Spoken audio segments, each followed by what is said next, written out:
Oregon Ducks look like they're the number one team in the nation. Yeah. I mean, everybody else has a loss, and these guys have come on and as number one, they continue to win and to win big. So right now, I would say they're the number one team in the nation.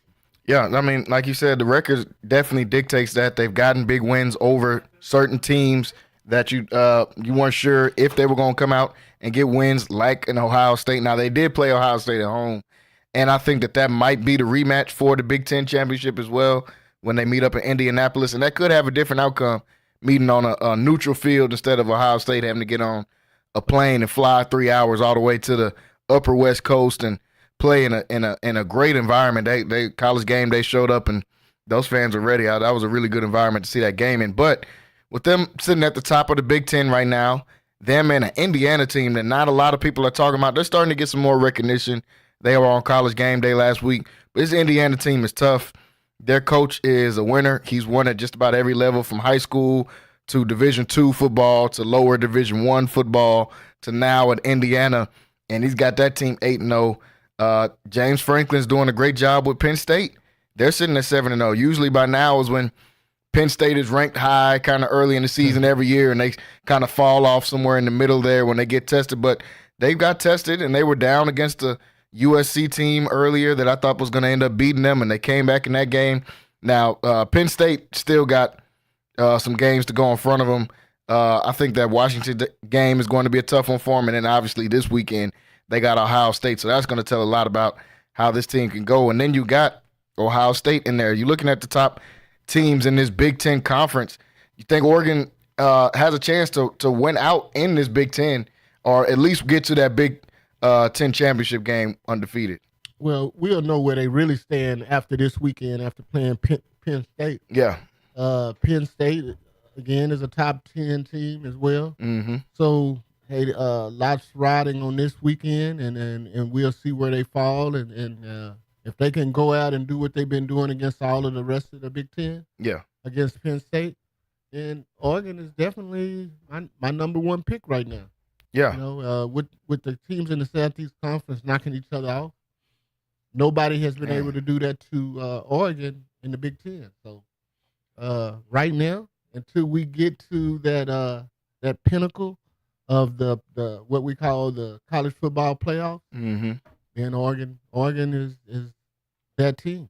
Yeah, I like Oregon on both sides of the ball. Honestly, I didn't think that this team would be able to compete week in and week out, at least not in their first year in the Big Ten, but they've shown up and they've done what they're supposed to do. They've got Michigan this week. Ohio State is playing Penn State this weekend. A lot of teams are going to start getting some of these matchups here as we're getting closer and closer to the conference championship games. So I'm excited to see what Oregon can do and potentially winning the Big Ten, which I definitely didn't think in their first year. I think that's a great accomplishment for their coach. Leaving the Pac-12 last year, everybody wanted to see were these Pac-12 teams going to fare in this new Big Ten. You're having to travel most weekends to the middle of America, coming all the way from the upper West Coast. And so far, Oregon has answered the call in doing that. Well, you just look at their team. They're one of the Phil Knight, one of those top teams that are getting in transfers through the transfer portal. So they're getting kids from Ohio State. They're getting kids from Alabama. They're getting those Southeast Conference kids. Yeah. So they're able to compete against anybody. No, for sure. Where we didn't have those expectations that they would, they are. Yeah. Yeah. And they're definitely looking like one of the top, like I said, 5 teams in the nation. Even without being number one, I still would have them as one of my number 5 picks in college football right now. No, for sure. And they like you said, they're able to get those transfers from those other schools. We've seen Dylan Gabriel, who was at Oklahoma last year, transferred up there. We've seen Evan Stewart, who was one of the top wide receivers in his class, if not the top wide receiver in his class, leave a Texas A&M and go over to Oregon, and he's having a great season. So it definitely plays a huge part in it.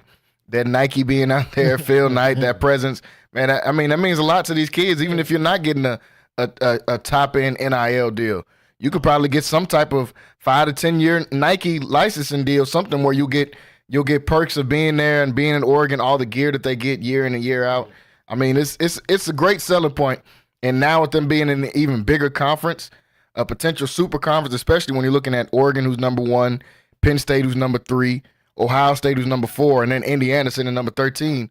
Yeah, this looks like a power conference right now and how the Big Ten is looking. And like you said, the SEC, I think they're just as talented, but man, they're pretty much cannibalizing each other within this SEC, that no one can stay up and have an undefeated season or be at the top because you got to play so many good teams within the SEC by itself. Right, and that's exactly what's happening. With Ohio State, Oregon, Indiana, which is a surprise team, Illinois, which is another surprise team. Yeah. You're usually talking about a Michigan, but Michigan has showed us who they were early. Mm-hmm. And so, with that being said, hey, these teams from the Big Ten, they're competing, and we knew going in that those would be the top 2 conferences in college football. But right now, it looks like with Ohio State and Penn State and Indiana, they're right there with the Southeast Conference right now. Yeah, and I could, man, in the past, I would never say that anybody competed with the SEC. Yeah, but like we said, they're knocking off each other. You got compared to 5 great schools in the Big Ten, you're gonna have 7, 8, 9 good teams because Missouri, Arkansas is looking good now. LSU, Mississippi, Ole Miss, Alabama, Georgia, Texas. Even a Vanderbilt team, Kentucky. Yeah, it's Tennessee. They got 8 teams ranked right now in the top 25. So you just look at that. And they're knocking off each other because they have to play. So at least in the Big Ten, you can get a relief game at some point. USC is not who we thought they would be. For sure. And then you go and play Michigan State, seem like Michigan State. UCLA. Rutgers. Paddle puff. So you get a break doing your schedule with these teams, but in the Southeast Conference, you don't get a bye. You don't get a week. Oh, off. No. You have to play each and every week. Like you said, even the Vanderbilt team, who's not ranked currently right now, was ranked. That's not an easy one anymore. You still got to go down to Gainesville and play at Florida. South Carolina's defense is shown to be good over the years. Even the teams that aren't ranked, there's no bye weeks, like you said. Even Auburn, Yeah. You got to go down there and play. And SEC, we're talking about the SEC. I'll go straight to them. The SEC has been just bananas this year, honestly, as far as how they've looked, and they're beating each other up. But I have no idea how these teams are going to pick who's going to come out of this conference, because the way that this conference looks right now, it's all over the place. A&M is sitting at the top of the conference. They're the only team left in the SEC that hasn't lost a game in the SEC yet. And this is a team that was picked about 5th or 6th in the conference. Yeah. And they're sitting right at the top, which looms big for the Texas A&M game over at Thanksgiving holidays. If both of these teams go in and both have one loss, man, hey, wow, it's gonna be big. That's gonna be something to do during the Thanksgiving holiday. Man. That's gonna be huge, especially if y'all that are gonna be stuck trying to watch the Cowboys on Thanksgiving. You'll get you'll get a good game A&M versus the Longhorns that weekend. But no, that SEC has been crazy so far. You look at Georgia, they've got the one loss to Alabama, but Alabama's lost 2 games to Vanderbilt. And the Tennessee, the Longhorns, sitting at 7-1 after losing to Georgia. They struggle against Vandy, but they're still going to have to play this A&M team at the end of the year.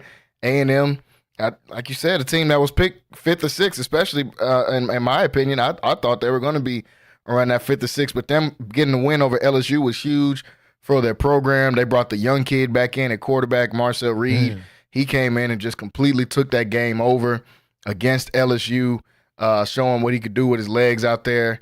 And now they've got, like you said, there's no bye weeks in the SEC. They've got South Carolina and Auburn left before they get to Texas, but they've got some winnable games before they get to that game against Texas. And I want to talk a little bit about Texas because we saw them lose against Georgia.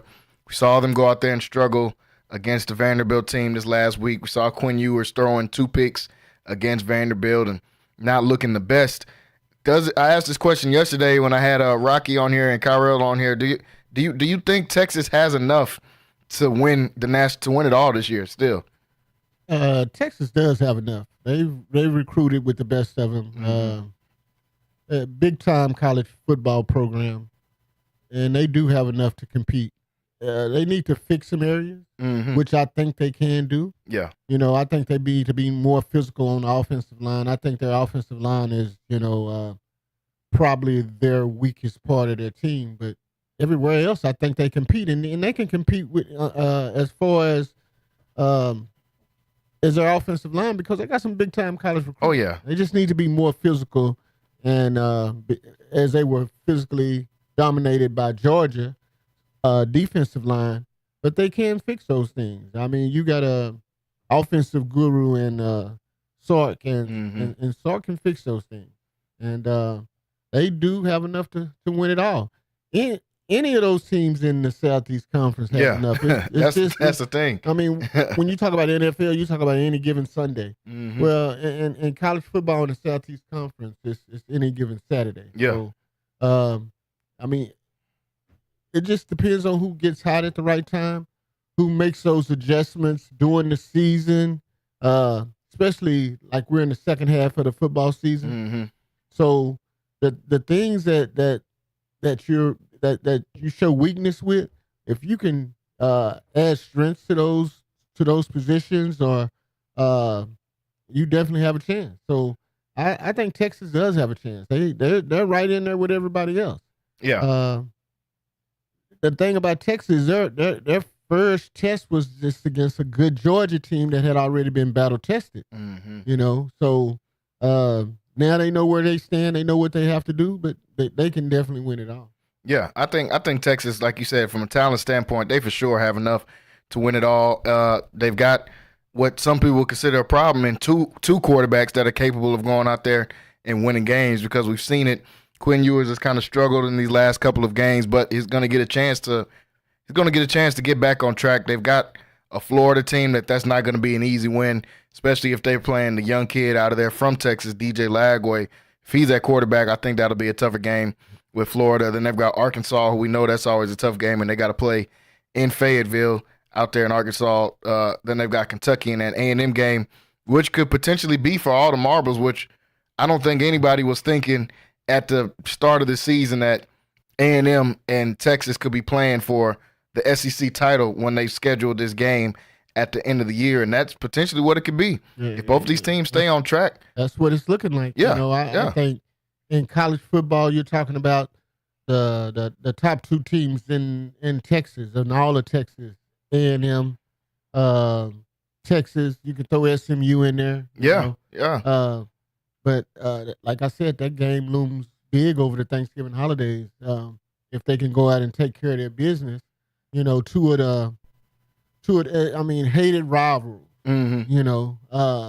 A&M doesn't like Texas. Texas doesn't like A&M.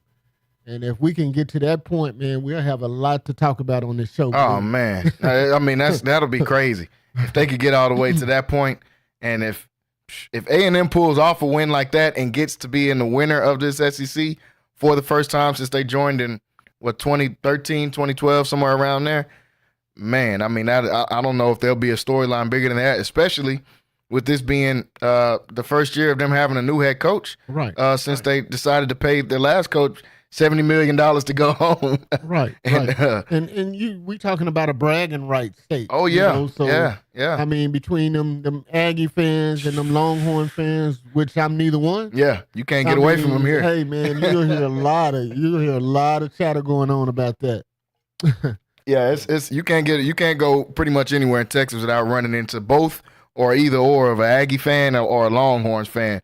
And so if that gets to that point, even if it gets to the SEC championship and it's those 2 teams, it might be unbearable for everybody else here in Texas that's a college football fan of another team, because they are going to be walking around with their chests out if those two teams make it to the SEC championship game.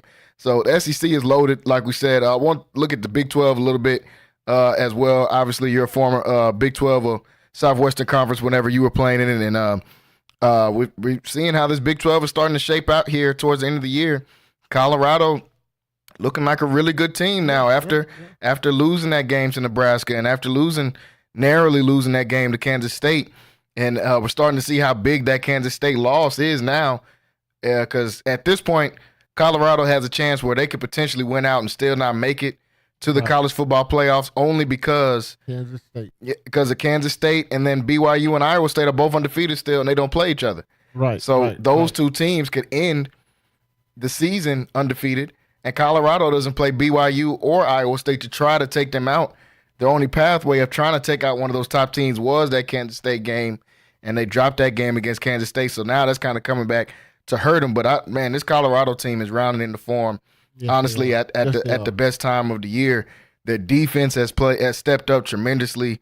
Their defense is playing much, much, much better football. Shador is making the big things look easy out there, and I feel like people are starting to just get used to him throwing for 300, going 20 for 24, and these type of stats that everybody else we would put up on this big pedestal and be like, man, they're playing great football.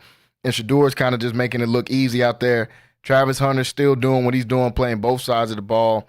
I think Pro Football Focus had him ranked like the 4th receiver in the nation, and then like the 6th best corner in the nation, which is ridiculous if you're playing a full-time game out there. Looking at this Big 12 and how it's shaping up so far, I mean, do you think BYU and Iowa State are going to be able to win out and then eventually match up in that Big 12 championship game? Yeah, and I look at Iowa State as being a favorite. Again, here we go with a team that was probably picked 4th, 5th in the conference, and they're on top of the conference. And I think they're more physical than BYU. But BYU has looked physical as well. Oh, yeah, and not the BYU of old, where it was just a passive passing school. So they have looked good. And like you say, Colorado, the biggest difference with Colorado has been their defense. Man. And Shador not taking the chances and scrambling around and just throwing the ball downfield for his receivers to go up and catch. Yeah. I mean, he took so many risks. And now I think Pat Shermer is in his ear. Hey, if we don't get it, hey, just throw the ball away. And I've seen him do this a couple of times. Yeah. So that was something he wasn't doing last year, and that wasn't something he was doing in the beginning of the year. So you've seen his maturity and his growth as he gains more and more experience on the college football level. So, no, for sure. But that's been the biggest difference in Colorado. Yeah, and it's unfortunate that they won't really have a chance to get there if Iowa State continues to handle their business and BYU handles their business. Yeah, because this and the only difference is it's common opponents, and where as they don't get to play neither one of those teams, they're going to be in that 3rd spot in the Big 12.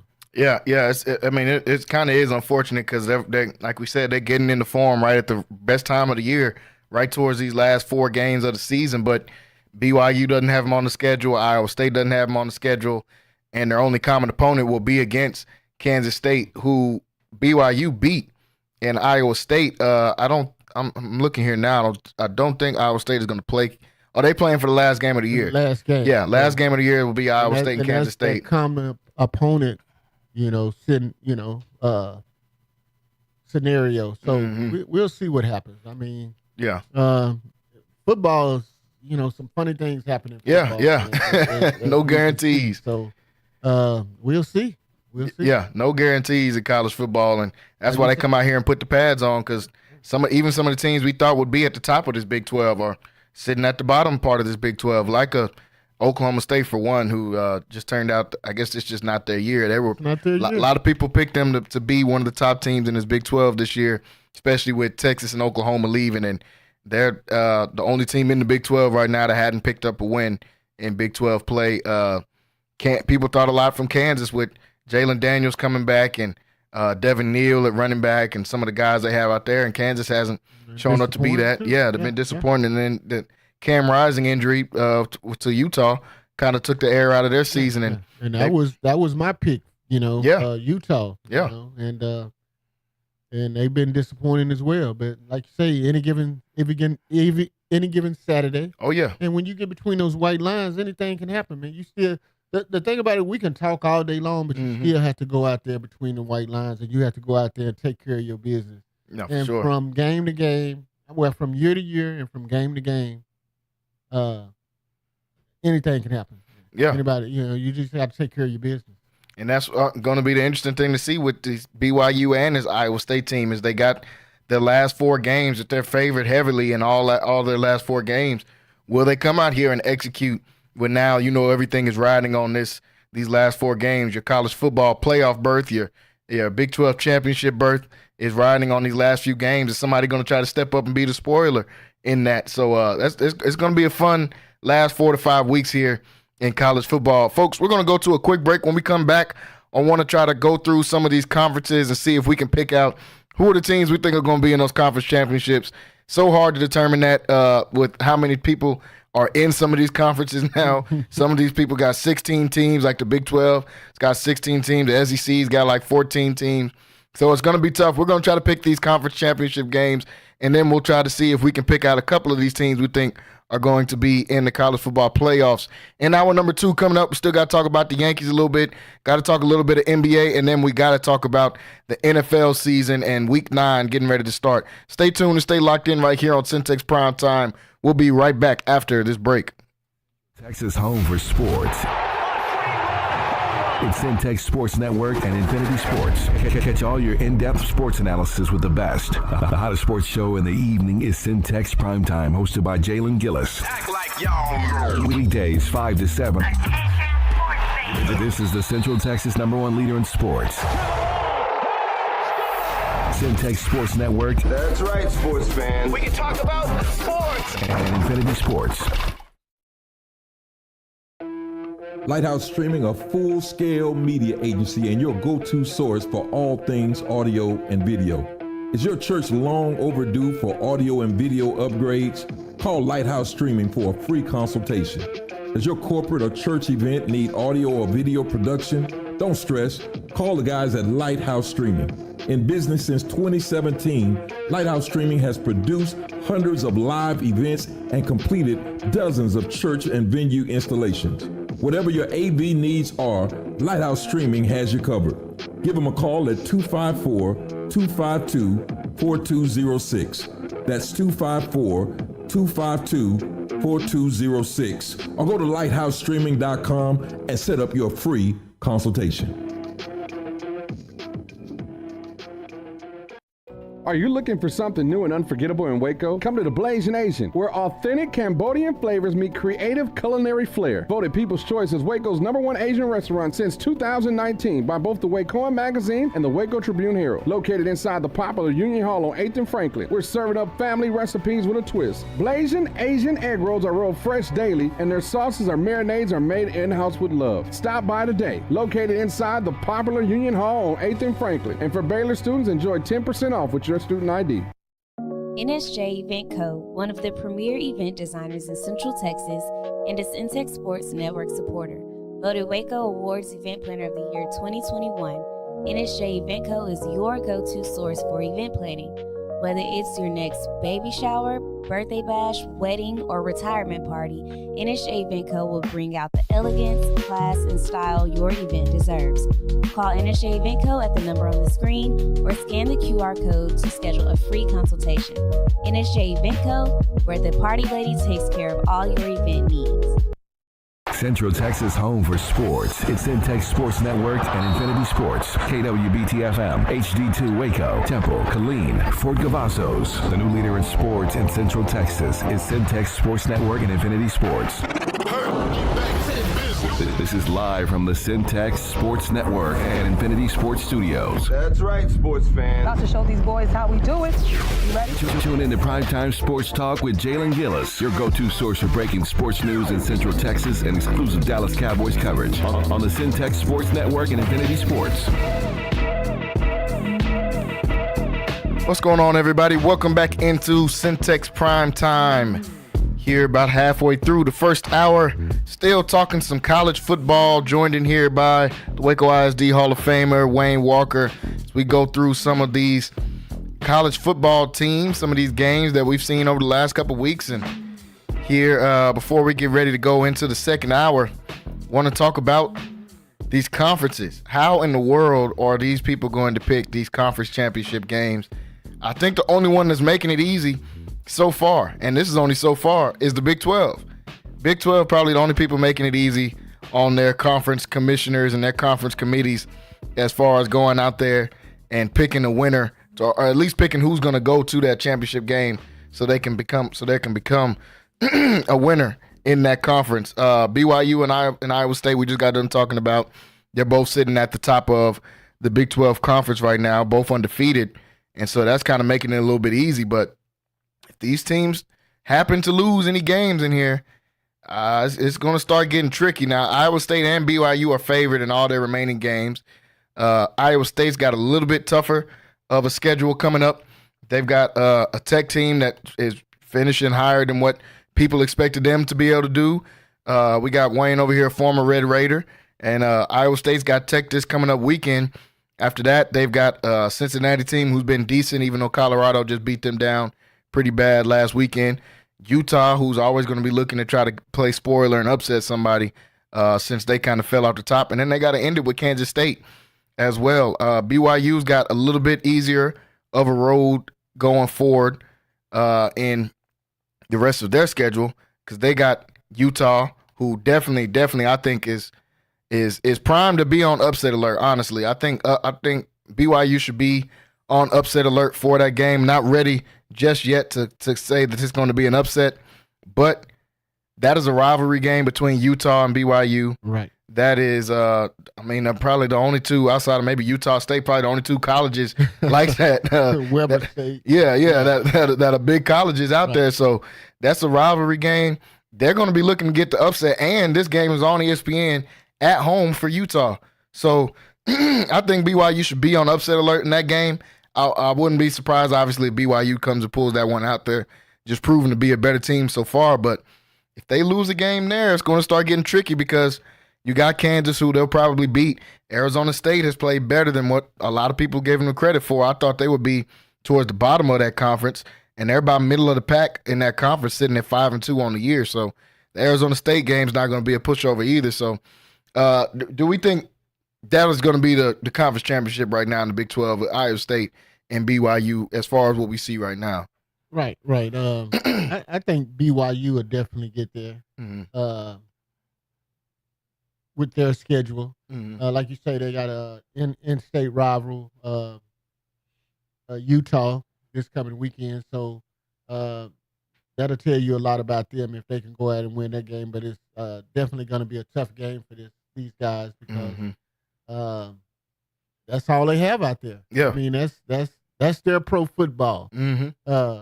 So yes, that's going to be a big game, and with Iowa State, Kansas State, that's going to be tough. Tech, even though I'm a former Red Raider, I don't think they have enough. Yeah. Very soft, not physical enough.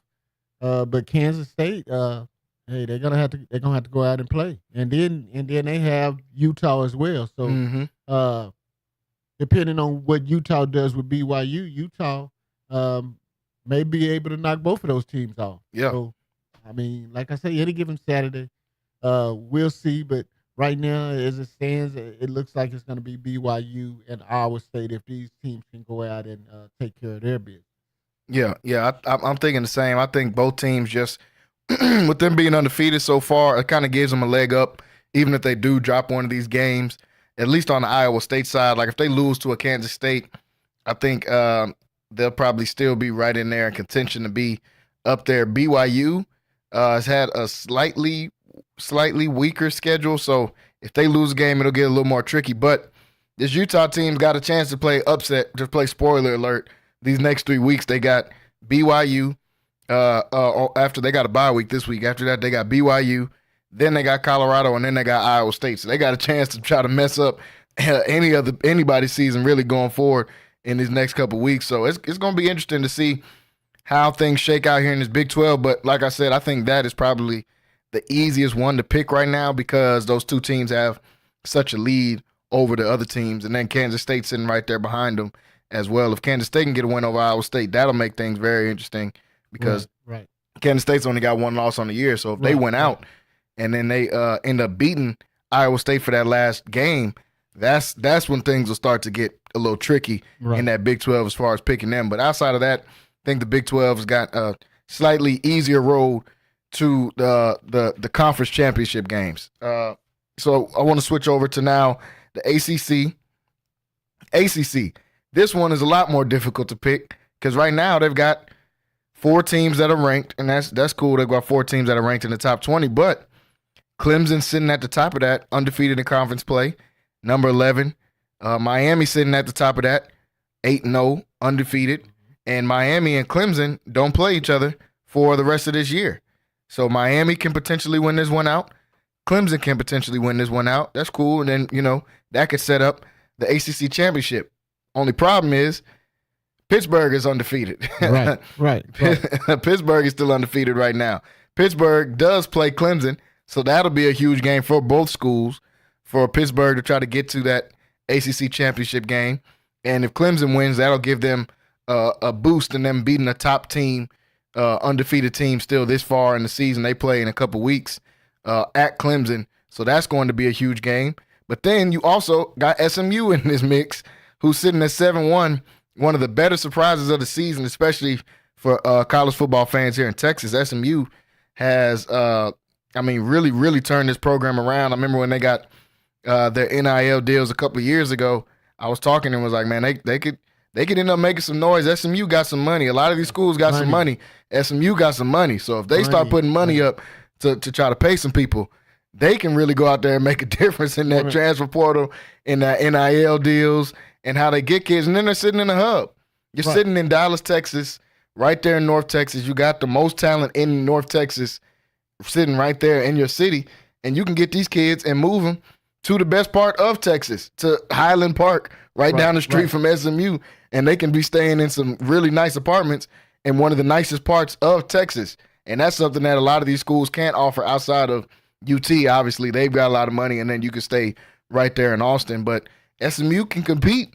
If they can find a way to come out here, they've got Pitt this weekend, and that's the game I wanted to talk about because that's going to be a huge game for both of these teams, Pitt and SMU. SMU just now joining Power 5 football, not only just joining ACC, but they haven't been in a Power 5 conference in years. So for them to be now getting into this Power Conference, we're seeing how SMU has been looking. We're seeing how Pitt is looking, Clemson, and then obviously Miami, who's playing great football. I mean, I don't know how are they going to pick these conference champions? Like you say, Pitt is going to play Clemson and SMU, and Pitt plays SMU. So these two games will probably be the determining factors on everything that happens in the ACC. Yeah, like you said, SMU, man, a lot of money, a lot of money, a lot of quiet money that these boosters got together, and said, hey, we want to be competitive, we want to be with the big boys. So a lot of these millionaires put their money in the pot and say, hey, let's go out and do it. Let's go out and get guys. Let's pay them. Let's get these NIL deals. Let's go in this transfer portal, and let's make these guys an offer. And they got some big money guys down there. And like you said, man, you in the DFW area, the Metroplex, and they can offer them a lot. And it's shown on the field. It's translated, so it's transitioned to the field what they have been able to do in the transfer portal. And with these NIL deals, so I'm anxious to see what happens with them Pitt on Saturday. Has the money been enough, or or what? Because Pitt has always been a big time program too. When you can when you know, when you're in Pennsylvania, you're in that area around New York and in that area, you can always recruit. You can always get guys to come. You know, so we'll see. Yeah, that's going to be a huge game this weekend with SMU and Pitt. And SMU, like if they can do kind of what Miami did whenever Miami was good, or UT, all these places, if you can recruit just your area and not even really have to just worry about, we can get an NIL kid from California or from Florida. If they can just recruit that DFW area, it's enough talent just up there alone to be able to make a real difference. And it started with them giving the young kid from SOC a chance. The quarterback, Kevin Jennings, who took over for Preston Stone kind of halfway through this season. And he was a kid that won state titles at SOC, and he was kind of undersized, only 6 feet, so a lot of people weren't giving him a chance. Right. SMU took a chance on him, gave him a chance to come out here. Now in his second year, he's getting a chance to start, and he's been playing phenomenal football. They've taken off since they've given him the reins to their team. Yeah, and that's the most important thing you said. They're able to keep those guys in that DFW area. I mean, that's a rich recruiting, you know, field for all of college football. Yeah. You know, and you don't get them all, you know. So the ones that do stay at home, and a lot of kids don't want to go off. They want to stay at home. Yeah. And if you're able to get those kids to stay at home and recruit your area, you're going to be successful. You're going to be successful. For sure. You know, you think about all the guys that that's in college football that come from the DFW area, all the guys that's in the NFL that comes from there. That's a rich area to recruit. Yeah. So if you able to keep some of those guys at home, man, and you can turn your program around, and we've seen that's what they've kind of done. Yeah, that's exactly along what they've with done. The money. Yeah, and the money speaks volumes to go along with it too. They got in trouble to put on punishment for the money they had back in the 80s, but it's legal now. Now they can pull the money bag back out and start flexing a little bit and build SMU back to that program. Man, they got a huge fan base out there in the Dallas area still right now, because I was out there for the PV versus Grambling game, but that same weekend or at the same time as that game, SMU was hosting Florida State at the same time. Man, it seemed like I seen SMU people everywhere. Yeah. Everywhere I went, it was SMU shirts, SMU hats. It didn't matter where. And they getting that in and out of their coupes and their Audis and the GLKs. Jalen, the biggest difference is winning. Yeah, exactly. Winning brings out everybody. Man. You know, when you have fans and you winning, well, you have people say, "Hey, I need to get to a game. Yeah. I'm going to the game." You know, what you think about our team, this, that, no, there's a lot of pride into that. Yeah. But then when you lose, you have those people, man, I'm not even worried about that. Yeah. You know, so winning dictates all of that. So once you winning, man, you're going to get them all out there, you know. So, and like you said, that's in that Dallas, that Metroplex area, which is a lot of those people that go to SMU, they kind of stay there. Mm-hmm. So, man, it's a lot of excitement going on with the Mustangs right now. Yeah, I'm excited to see what they can do, and they're sitting at 7-1 right now. They're playing Pitt on Saturday, so if they potentially win that game, that could ease up this ACC a little bit, in as far as who's going to make it to this final game. But then you still got SMU, who will be sitting at 8-1 at that point, and they don't play Miami or Clemson. Clemson doesn't play SMU or Miami. And none of those three teams at the top are going to play each other. So it's all on Pitt. It's all on Pitt right now, Pitt. honestly. Yeah. Pitt it's going to determine it all. Yeah.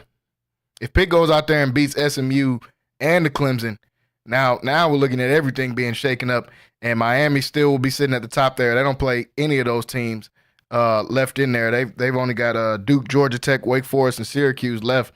And this Miami team is looking good, man. I'm excited to see what this Miami team looks like in the playoffs.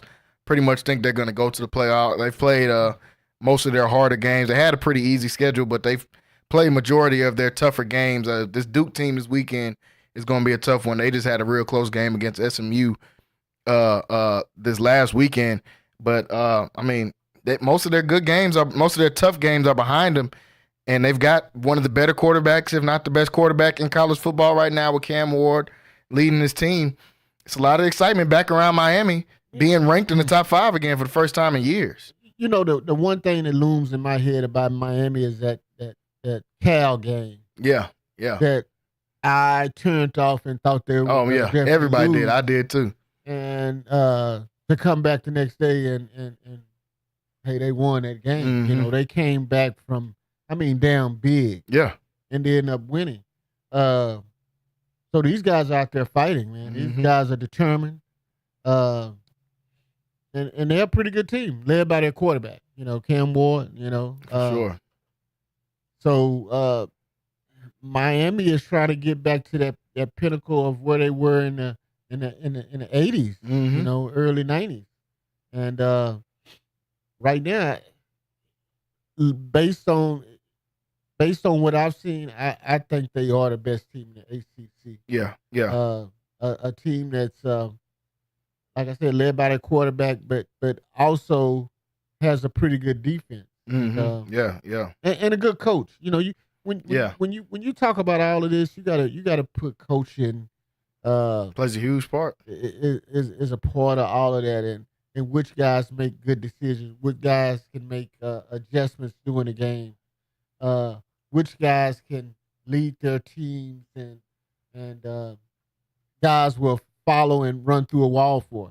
So, man, that's what they're doing down in Miami, and I think they're the best team in the ACC. Yeah, I agree. I think they're the best team in the ACC. Their record reflects that. I think they're going to end the season undefeated, and going into the conference championship game against most likely Clemson, in my opinion. If Clemson wins out and SMU wins out, we know they're going to pick Clemson, man. That's where all the eyes are going to be at. So yeah, but Clemson lost that first game they played against Georgia. And I know it's the first game of the year, and they have gotten better. You can't do nothing but go up from where they came from, because they got beat down by Georgia. Yeah. And so they want to put Dabo and Clemson in there, but man, that one loss that they had is a big one. It spoke volumes. Yeah. It's the way they got beat. You're talking about the playoffs. Yeah. Man, I just don't. And they'll probably get there as one of the top 12 teams, because you'll probably take two teams out of that ACC. Yeah. Maybe two. But and they'll definitely get there if they can go and they can beat Pittsburgh and take care of their business. I don't see them getting there with two losses. So they would definitely gotta have win to out. beat Pittsburgh. Yeah, you got to win out. They're not going to let them in with two losses. With the way that the entire ACC has looked, honestly, it's probably one of the, as far as the bottom teams, it's probably one of the weaker conferences out in this Power Four, just because of how the bottom of it looks. But the top of it has ended up being as entertaining as we could think it was going to be, with Clemson and Miami and SMU sitting at the top. So that's the ACC, and they got a tough way. They got a tough out there. Now the two toughest outs is going to be the last two conferences here in the SEC and the Big Ten. So I'll go to the SEC first. We just got done talking about them a little bit.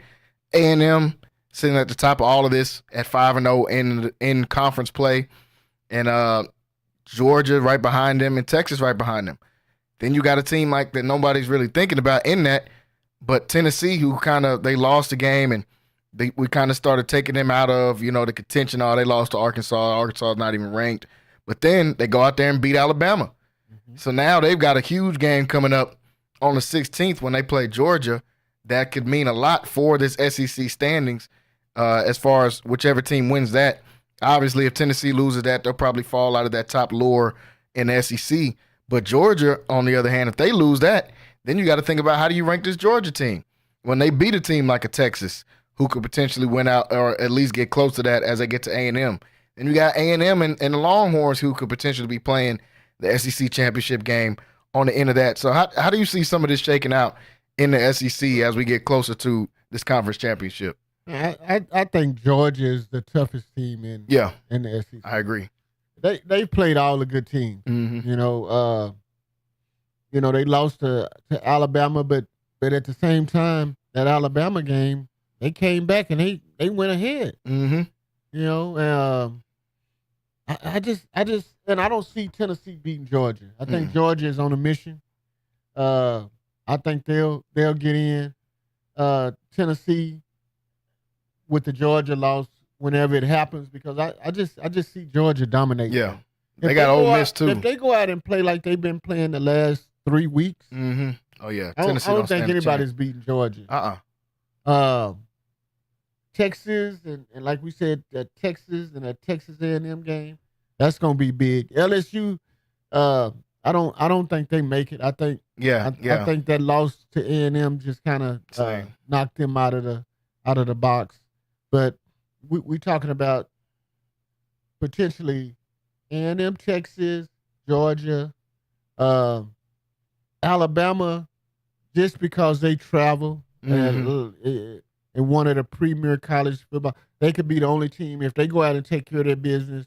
They could potentially get in. They could be a 2-team loss that gets in to the college football playoffs. Yeah, I wouldn't be shocked about that at all, especially if they go out and, like you said, take care of business. They got LSU next weekend. If they go out there and beat LSU, win out the rest of theirs, I think we're probably seeing 4 teams from this SEC getting in. Oh, yeah, no doubt. So, and that's why I say Alabama, Georgia, Texas, and A&M. Yeah. So those are the 4 teams that I see. You could make a case for Ole Miss as well, but they got to play Georgia too. They got to play Georgia. That'll probably knock them out. Yeah, if they get that third loss. You know, but Georgia is my team in the SEC right now, and when they went down to Austin and they beat Texas there, and they were totally dominant. Yeah, completely dominant. Wise. And I just see them playing that way for the rest of the season. Yeah, I think that loss to Alabama kind of woke them up for sure. And I think that's the team to beat. That's my favorite for the SEC. Yeah, it's Georgia. Yeah, I picked Georgia to win this conference before the season started, and obviously once they lost to Alabama, everybody was like, I think they're gonna. But I'm like you. I looked at the way that they ended that game. They were down by like 25. Came back and took the lead in that game, and it took a catch from an amazing freshman that jumped over 2 dudes, kept his feet in bounds, and then after the 2 dudes fell out of bounds, ran up the sideline and scored. It took an amazing play for Alabama to even pull that game off and win that game because Georgia had that lead in the game in the fourth quarter after being down by like 25. So after I saw that, man, and then obviously them going to Texas and dominating that way, yeah, they probably had the toughest schedule out of everybody left in the SEC as far as those top teams because they got Ole Miss and Tennessee left. But I see them taking care of business in both of those games, man. And Georgia is going to be a tough out in not only the SEC, but when this college football playoff starts, Georgia is going to be a super tough out. Who's had a tougher schedule than Georgia? Yeah, nobody. They open with Clemson, who's back at number 11 in the nation now. Exactly. Then you got Alabama. Yeah. You know, Texas. Mm-hmm. You know, I mean, they've had the toughest for sure schedule in college football to me, and they only lost 1 game, and that's a game that they went up ahead. They were down by 25, like you said, and came back. Yeah. And took the lead and was a victim of circumstance because of a amazing catch by a freshman. Yeah. That if that doesn't happen, we're talking about an undefeated Georgia team. Yeah. So Georgia is my pick for the SEC. Yeah. No doubt about it. And I mean, I'm trying to let things play out a little bit more as we get to these conference championships, and see how it lines up once we get to the playoffs. But I'm tempted to just go ahead and take Georgia for the whole thing, even in the college football playoffs, because if they come out of this with only 1 loss after that schedule that they've had, Clemson, Alabama, Texas, Ole Miss, and Tennessee, who've all been top 10 ranked teams at some point this year. Right. I mean, man, no one in college football has played a harder schedule than that. Nobody's been as battle tested as Georgia. For sure. Sure. And like I said, you know, that game against Texas, they were dominant. Yeah. Dominant. Defense wise, it wasn't nothing Texas could do. Nothing. From start to finish, they were dominant in that game, and they went out and they played in your face, man to man. Yep. You know, straight up. Some of the best skill positions, one of the best skill position schools in the country, Texas. You know, you can debate. You know, Arch Manning would have probably done Texas better if they would have played him because he could use his legs and he can throw the ball as well. And with Quinn Ewers just looked totally he was flustered. he looked scared. He was kind of, and they confused him on defense, but he can't use his legs as well as Arch. But Yeah. man, but that Georgia defense, man, Kirby Smart, that's his calling card. He's a defensive coach.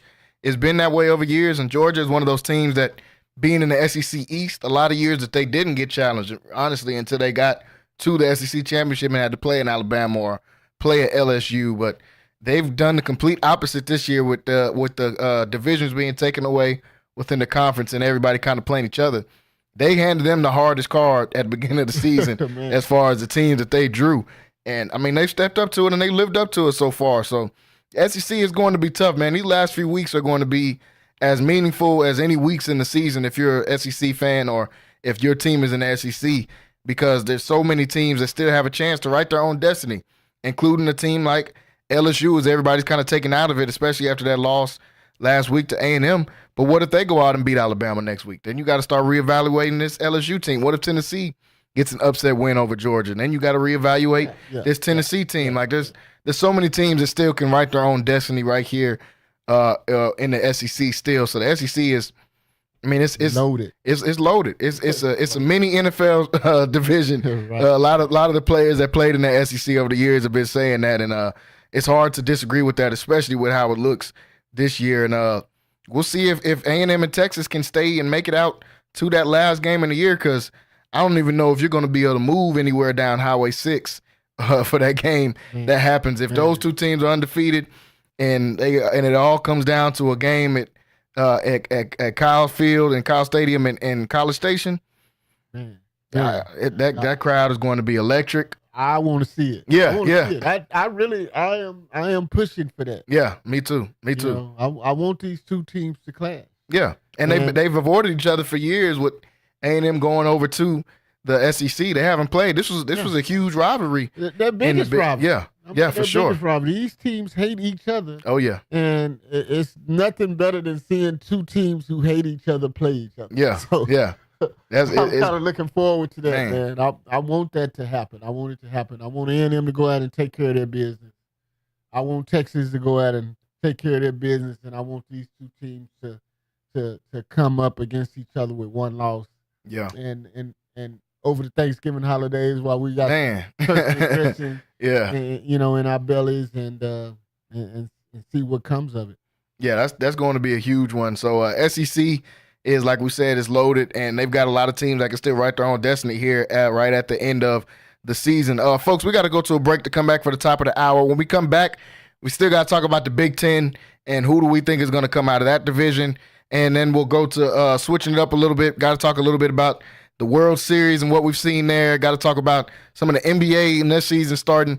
And then we got to talk about these NFL games we've got lined up for Week 9. Folks, stay locked in and stay right here on Centex Primetime. We'll be right back after this break.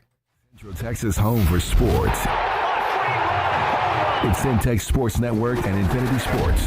Catch all your in-depth sports analysis with the best. The hottest sports show in the evening is Centex Primetime, hosted by Jalen Gillis. Act like y'all. Weekdays 5 to 7. This is the Central Texas #1 leader in sports. Centex Sports Network. That's right, sports fans. We can talk about sports. And Infinity Sports. Are you looking for something new and unforgettable in Waco? Come to the Blazing Asian, where authentic Cambodian flavors meet creative culinary flair. Voted People's Choice as Waco's #1 Asian restaurant since 2019 by both the Wacoan Magazine and the Waco Tribune Herald. Located inside the popular Union Hall on 8th and Franklin, we're serving up family recipes with a twist. Blazing Asian egg rolls are rolled fresh daily, and their sauces or marinades are made in-house with love. Stop by today. Located inside the popular Union Hall on 8th and Franklin. And for Baylor students, enjoy 10% off with your student ID.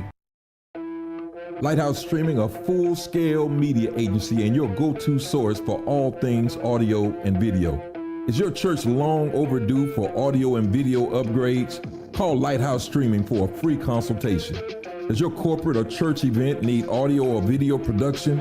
Don't stress. Call the guys at Lighthouse Streaming.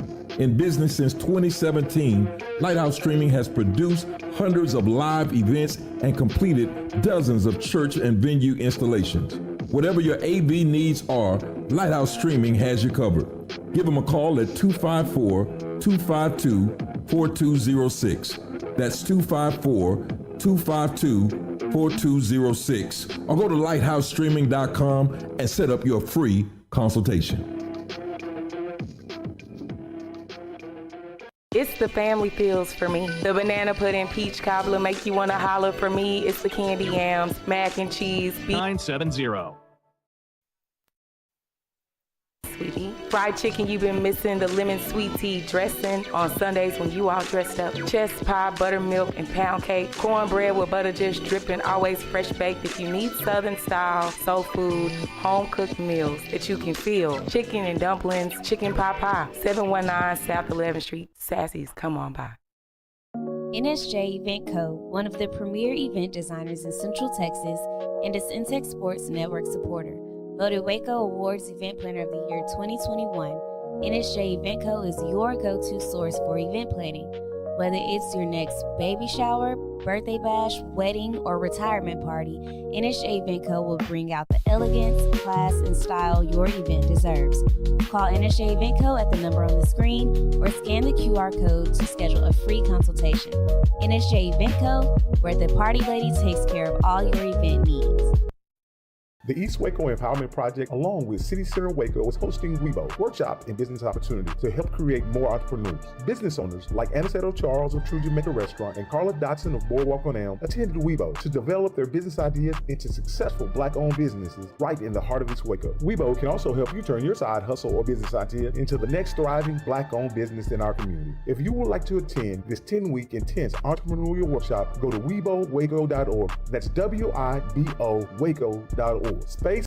Central Texas home for sports. It's Centex Sports Network and Infinity Sports. KWBT-FM, HD2 Waco, Temple, Killeen, Fort Cavazos. The new leader in sports in Central Texas is Centex Sports Network and Infinity Sports. Holy Jesus. What is that? It's time to get in the game. You know what time it is. Tune in to Primetime Sports Talk with Jalen Gillis. To me, you are nothing. Your go-to source for breaking sports news in Central Texas and exclusive Dallas Cowboys coverage. Well, start it up. Let's go. Catch us Monday through Thursday from 5 to 7 p.m. on the Centex Sports Network and Infinity Sports.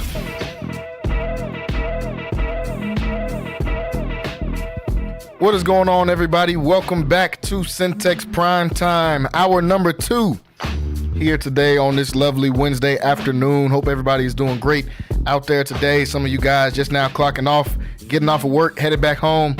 Some of you guys headed in to Punch the Clock. Whichever one you are, wanted to say thank you for tuning in with us today. As always, catch us on YouTube if you want to be able to watch this content 5 to 7 p.m. weekdays. Go to Centex Sports TV on YouTube and you can check us out there. Hit that subscribe button and click the bell. Also, you can download the app Centex Sports 1 on your mobile device and you'll be able to catch us there 5 to 7 p.m. weekdays.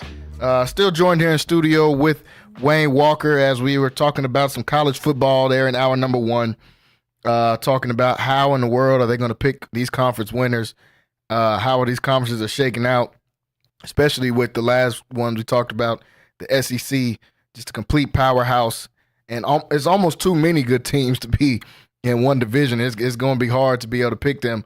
But there's one more we got to talk about before we move off of them, and that is the Big Ten.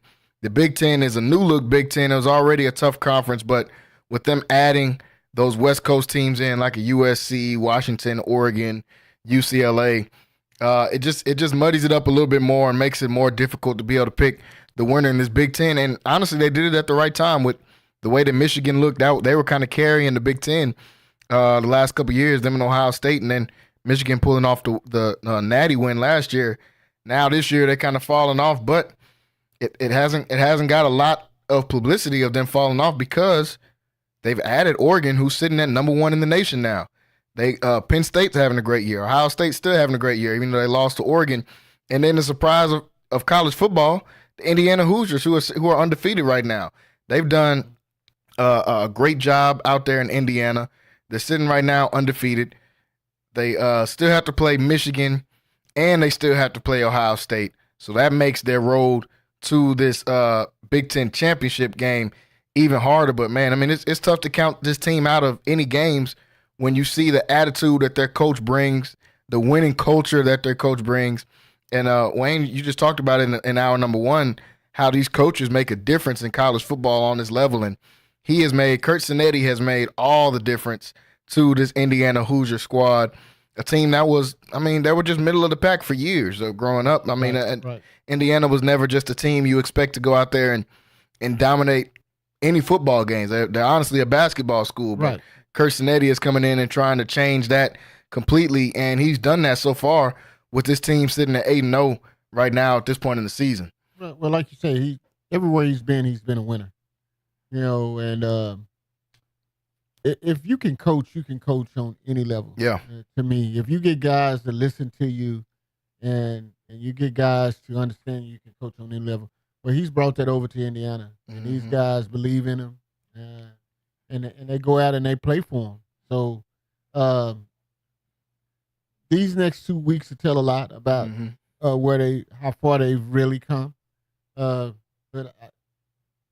overall, they done a tremendous job. Whether they lose to Ohio State and Michigan or whatever, they've done a tremendous job of coming back up and getting the Hoosier fans and people in that Indiana area excited about football. Yeah. Usually they talk about Notre Dame, and that's the only thing they talk about in that area. But, yeah. Man, it's been a lot of it's been a lot of excitement about Indiana this year too. Yeah. So man, congratulations to them and what they've done and what they've accomplished this year. So whether they lose these next 2 games or not, in which I think they really have a good chance of beating Michigan, which Michigan has no type of offense. None. Zero. But that Ohio State game is going to be tough for them. Oh, yeah. But I'd like to see them win it too, Yeah. Everybody roots for the underdog. Yeah. And that's one of those scenarios where, I want them to win out. No, for sure. And they got a chance, like you said, against a Michigan team who's had numerous offensive struggles this season. And then the Ohio State team, it's going to be a great matchup. Obviously, I'm going to give Ohio State the edge. They're definitely more talented than this Indiana team, and they're playing at Ohio State. But this has a chance to be a closer game than what people think. Ohio State just played a super, super tough game against Nebraska last weekend, where it came down, honestly, to the last minutes of the game, and Ohio State was able to pull out a narrow victory over them. Indiana played Nebraska about 2 weeks ago. They beat Nebraska 56-7. Right. So this Indiana team ain't playing around with anybody. They took on a tough Washington team last weekend that people say, this might be the game that starts giving some struggles. They beat them 31-17. So this team isn't playing around at all. They definitely on a mission. Yeah. But I just think that Ohio State going playing the horseshoe. Oh yeah, that's going to be a big challenge for a team. But don't get me wrong, they definitely can do it. Yeah. They got the leader to lead them there. Mm-hmm. So, man, I'm rooting for these guys. But we talk about the Big Ten and Ohio State, Oregon are the top 2 teams in that conference. Yeah. I think, they'll take 2, maybe 3 teams out of the Big Ten and put them in that college football. And I think Oregon and Ohio State definitely get there. And then it depends, Penn State and Indiana, whatever happens the remainder of the year, one of those teams probably will get in as well. Yeah, this coming up week is going to tell a lot. Penn State's got Ohio State on Saturday, so that'll tell a lot for both of these teams, honestly. And the winner out of that is probably going to have a guaranteed, no matter what happens in the last couple of games, probably going to have a guaranteed spot in that college football playoffs. And I'm with you. I think they'll probably take 3 teams out of this Big Ten with them. If USC was even a little bit good, they would have tried to make it 4 teams so they could get USC in there and get them, get those West Coast fans in there. But USC is falling completely off. Oregon is sitting at the top of it, and they played their tougher games are behind them. They'll have a tough game against this Michigan team because Michigan is at home, and Michigan's probably just tired of getting beat at home. So they'll come out and try to give them a tough game. But Oregon, I see them being able to win this one out.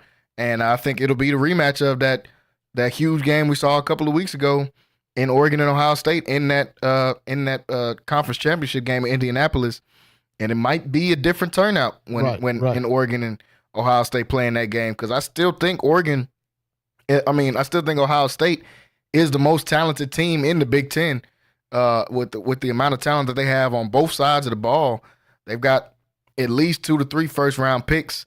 They might probably top 15 picks on both sides of the ball when you think about the Sawyer kid that's a D-end out there. You think about the Jeremiah Smith kid who's only a freshman at receiver, but they still got Mbuka and some of those other guys, Travion Henderson on the offensive side of the ball. So Ohio State's loaded, and I think if they can get past this weekend, it'll show a lot against the Nittany Lions. They'll have their hands full, as they always do when these two teams match up against each other. But I think, like you said, probably take 3 teams out of this. Yeah, and regardless of the fact, Ohio State and Oregon are going to get in. Yeah, they're in it. They're in it. Yeah.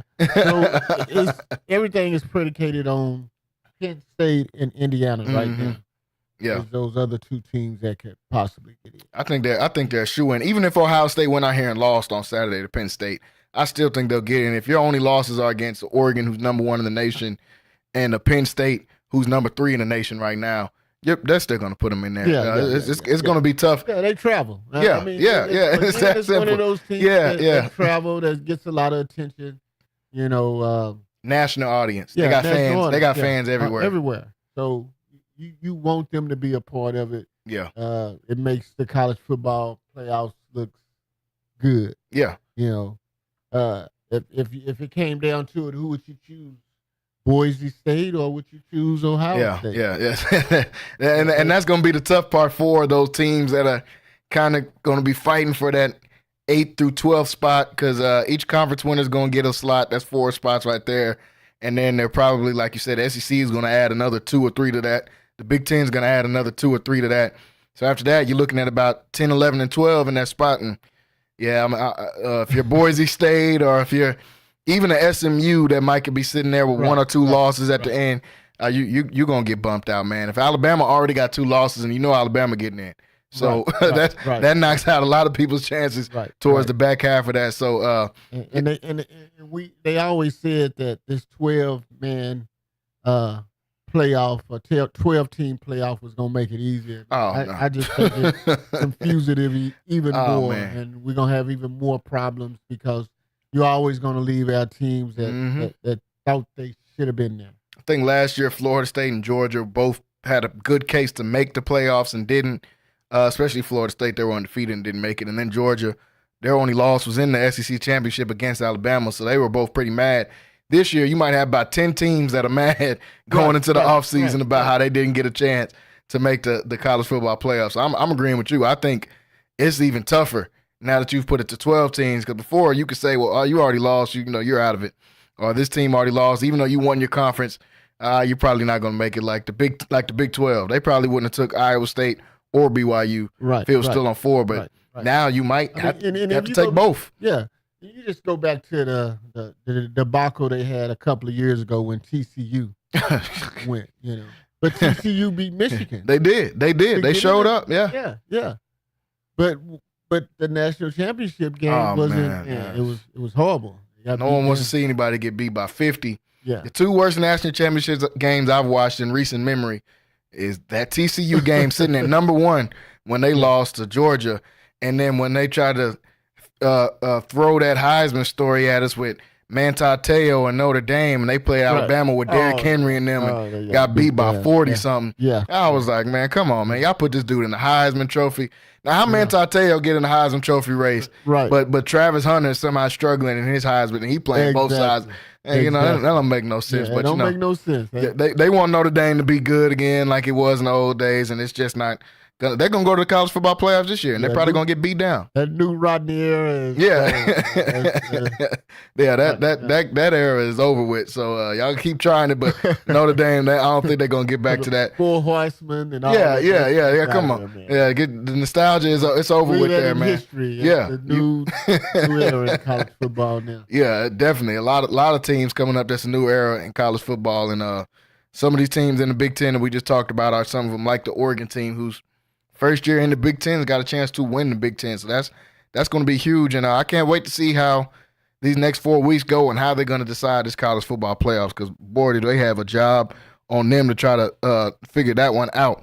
Folks, as we transition a little bit from college football, we've been talking about on here, obviously the World Series is going on. Wayne is a baseball fan. He said he played in high school, still keeps up with baseball right now as well.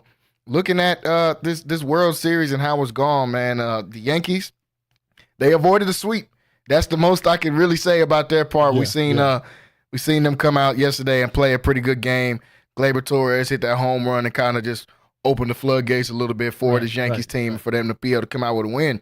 But with such a star-studded teams on both sides, we really haven't seen the best two players play up to their potential and what we know they could play like in Shohei Ohtani and Aaron Judge on the other side. Neither one of them are having a great World Series right now. But the difference is the Dodgers got a previous Finals MVP, World Series MVP, and Freddie Freeman, who won. He won it out there for that team in Atlanta.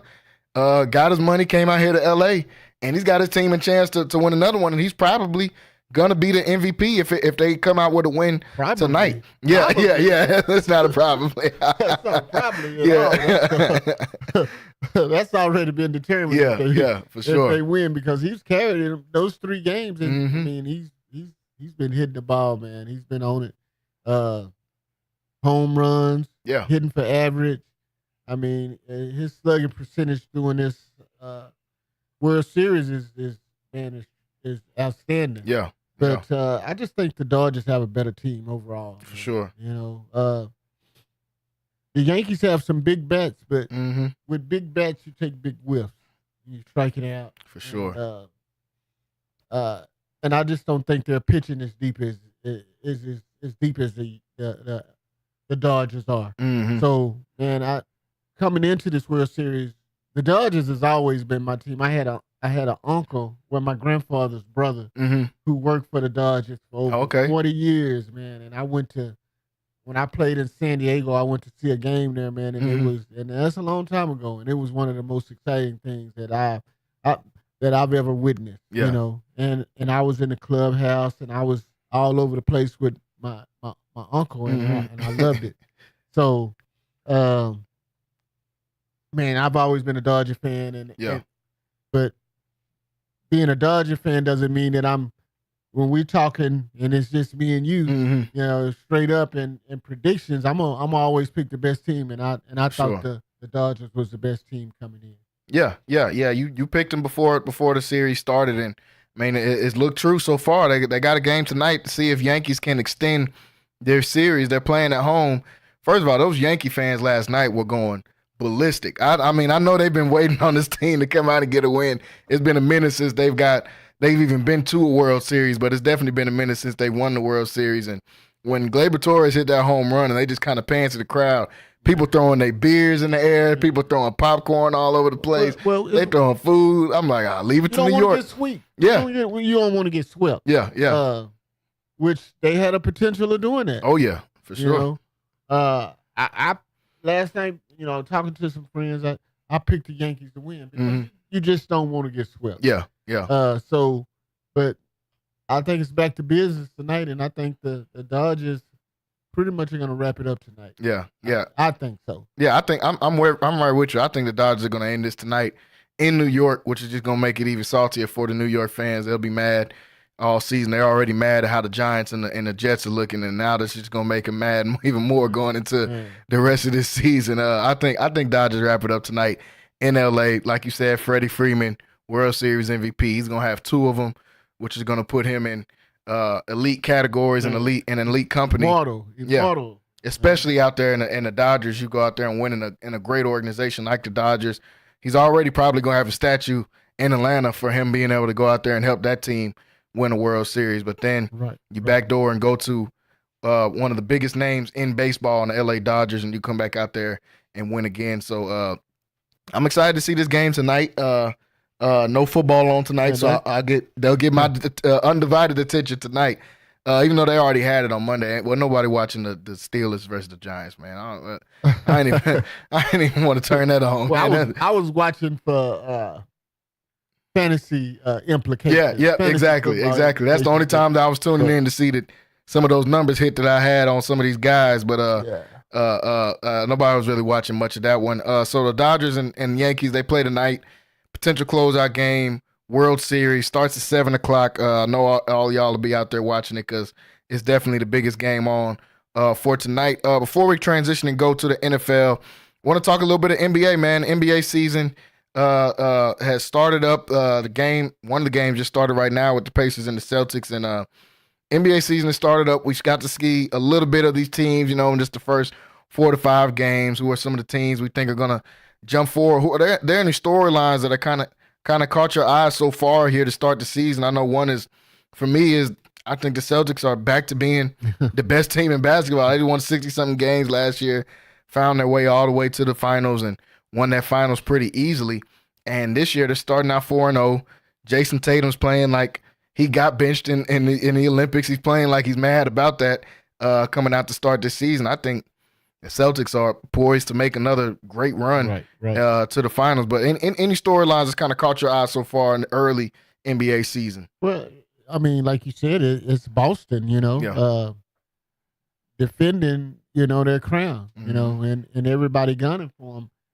The Mavericks look really, really, really good, and they beat Minnesota last night. Yeah. Did a great job of doing that. And, man, I think everybody's gotten better. Yeah. I think everybody's gotten better. I even see San Antonio putting up a fight this year and being a little bit better. Yeah, me too. But Phoenix LA has looked great with JJ Redick as a coach. They doing something different, which lets you know that he can coach. He can command. Yeah. Man, it's just too early to tell because I think with the NBA and with basketball, you get better and better. And the pretenders kind of show up in the beginning, but then when you get into your schedule, then the contenders start to show. Yeah. So, but I think it's gonna be those same old teams from last year. Oklahoma. I think the Mavericks gotten better with Klay Thompson. They gonna be tough to beat. Yeah. I think the Lakers, Phoenix in the West, Minnesota in the West, and then you can't leave out Denver. Yeah. So, I think it's gonna be those teams along with Sacramento. But then when you're talking about the East, you're talking about Boston all the way. Maybe Philadelphia. I think the only team that's probably gonna take a step back is probably gonna be that Miami team, and I think Orlando is gonna kind of jump over them. Yeah. Orlando. I really like Orlando and the team that they got. We just seen and got to the playoffs last year. Gonna be a lot better, but it's gonna be Philadelphia, New York, Boston, Milwaukee, Indiana, and like I said, probably the Orlando team. Those are my teams in the East that I think are gonna do big things. And then like you said, in the West, it's gonna be Denver, Minnesota, Dallas, Oklahoma, LA, and I see Phoenix. Yeah, I like the improvements that the West. The West was already loaded, but it's crazy because those top teams you name in the West, I feel like all of them got better this offseason. Outside of maybe Minnesota, that one's just to be determined. We don't know yet if that trade made them better or worse because it's too early to be able to tell. But I think Phoenix for sure got better in adding the actual point guard and Tyus Jones, and he's helped control their offense a lot. I think, first of all the people that was on Team USA, everybody comes out of Team USA playing better basketball every single year that they have the Olympics. So KD is coming out on a mission. He looks locked in. Booker looks like he's locked in. I didn't like the Beal trade when they got Beal last year. I just don't see how he fits within the scheme. Can it work? Yes. I just don't. In my opinion, I don't know how it fits in that scheme. I would like to see them start Tyus Jones at the point guard and either bring Bradley off the bench, which I know they ain't going to do. They're giving him $50 million from that deal that Washington gave him a couple years ago.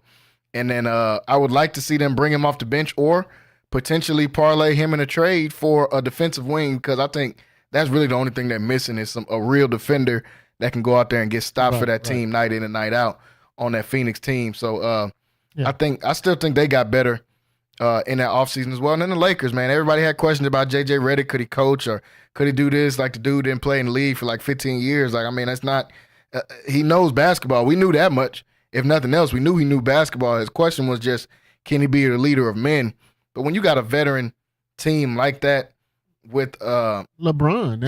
You got LeBron out there. Anthony Davis has got a championship under his belt. They've got vets on that team. Yeah, and if you can get those type of guys' attention, then everybody else will follow and they'll listen. Yeah. You know, and man, coaching has made a world of difference, in which the Lakers are kind of going through to lead them through Anthony Davis. Yeah. Hey, man, we're going to rely on this guy. We're going to get him the ball. We're going to get him his touches. And our offense is going to run through him. Yeah. And it's been working. Yeah. You know? So the guy can definitely coach, because that's one thing. Even though Darvin Ham is a Texas Tech alumni, that's one of the things he didn't do. Yeah, he didn't. He did not. You got to go through your bread and butter, and that's your big man. That's a matchup nightmare for anybody in the NBA. Yeah, I don't care who it is, Joker, whoever it is, that's a nightmare matchup. He can be the best defender out there for any team, and he's also can be the best player on the offensive end. And this is what they should have been doing the entire time. Honestly, that they were going there and playing through Anthony Davis. That was the plan. I remember LeBron saying that in 2019 when they got Anthony Davis. Hey, we're gonna run the offense through him. LeBron doesn't, at this point, especially now, he's 40. He shouldn't have had the ball every single play in his hands and making decisions. He should just be a piece. Yeah, exactly. He should be a piece. Exactly. And everything should run through Anthony Davis. Once he gets that double team, kick it out to those guys that can shoot threes, or Slash and James, who, you know. But that should have been the game plan, like you said. That should have been the plan all along, and that's what they didn't do. Even though they made it to the playoffs and all of that, that's one of the things that they didn't do. Yeah. So now you're seeing a better scheme by the Lakers, and 100%. It's paying dividends, I think. And I think they'll be one of those top teams in the West as well. Yeah, if they stay healthy, I think they have a chance to probably have their best record with this LeBron and Anthony Davis team since that first year when they won the championship. They ended up being in the bubble. They had a really good record that year, but I think they ever since then they've been hovering around the 7th or 6th or 8th seed, somewhere in there. I think they have a chance to finish top 5. They've been in the play-in. Yeah, they've been in the play-in every single year since they made the play-in. They've been in the play-in. And I know LeBron is tired of doing that. He ain't trying to play no extra games, no extra miles that he ain't got to do already. And seeing the improvements they've made, but the two top teams in the West, I think, is Oklahoma City and Dallas, like it was last year, and both of those teams got better. In the offseason. Klay Thompson opens up so much for the Mavericks. I mean, we saw it in the finals. We know that's why they lost. They were kicking it out to guys that couldn't shoot. Right. To guys like Derrick Jones and PJ Washington, some of these other guys they're not shooters. And if you put Klay Thompson out there, he don't even got to take a dribble. No, he's wide open. You just need you to stand in the corner. Yeah. Luka gonna get you. You gonna have to double team and triple team Luka. Yeah. So you're gonna get your wide open shot. So that opens them up a lot. And then Oklahoma City, with how Chet Holmgren has been playing to start the season, and we forget that this last year was on his first year playing, and that whole Oklahoma City team, that was their first year being in the playoffs. That was a young team, and them getting better now, coming in with another year of experience. They add a guy like Caruso out there, who I think is a huge piece, who the Lakers should have never let go the years that they had him out there. But got rid of Josh Giddey. Yeah.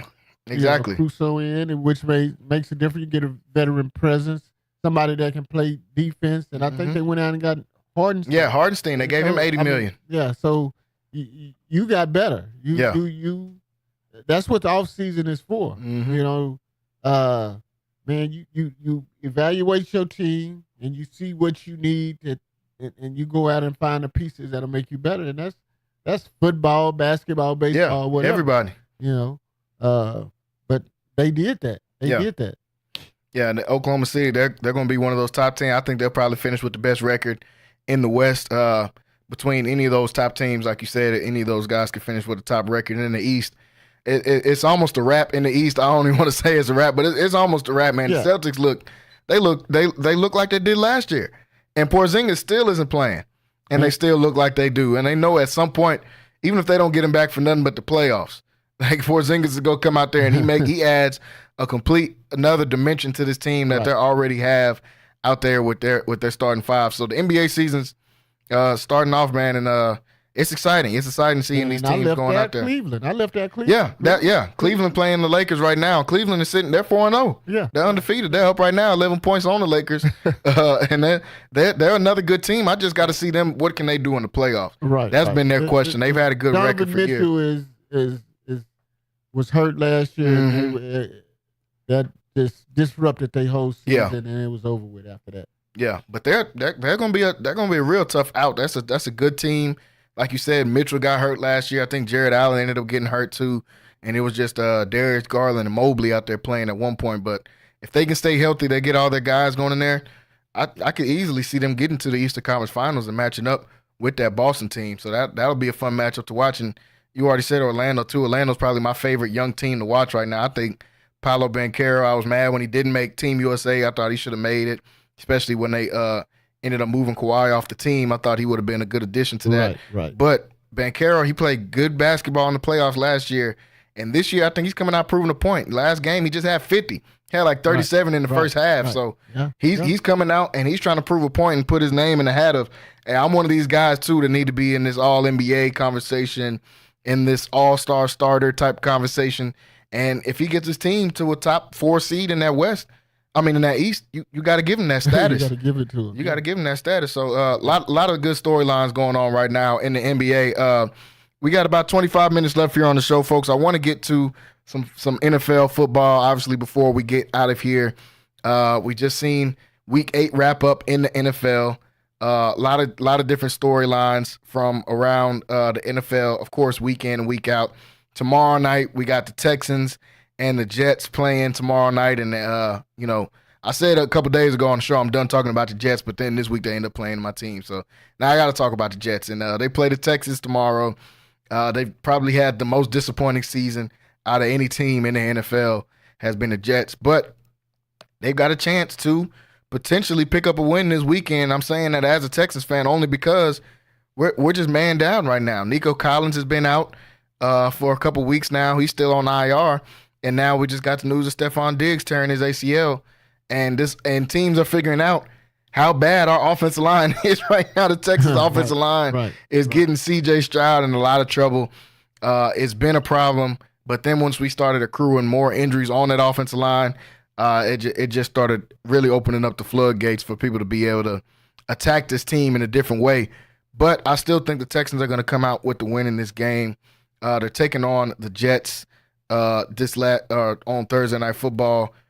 Just since you won't be on there tomorrow, just a quick preview. What do you think about this game with the Texans and the Jets coming up this weekend or on Thursday? It's do or die for the Jets. I see the Jets kind of winning this game. I just don't think that the Jets defense dominant in the way they play defense. Mm-hmm. No number one receiver, no type of threat. Yeah. For the Texans, and I see the Jets winning this game.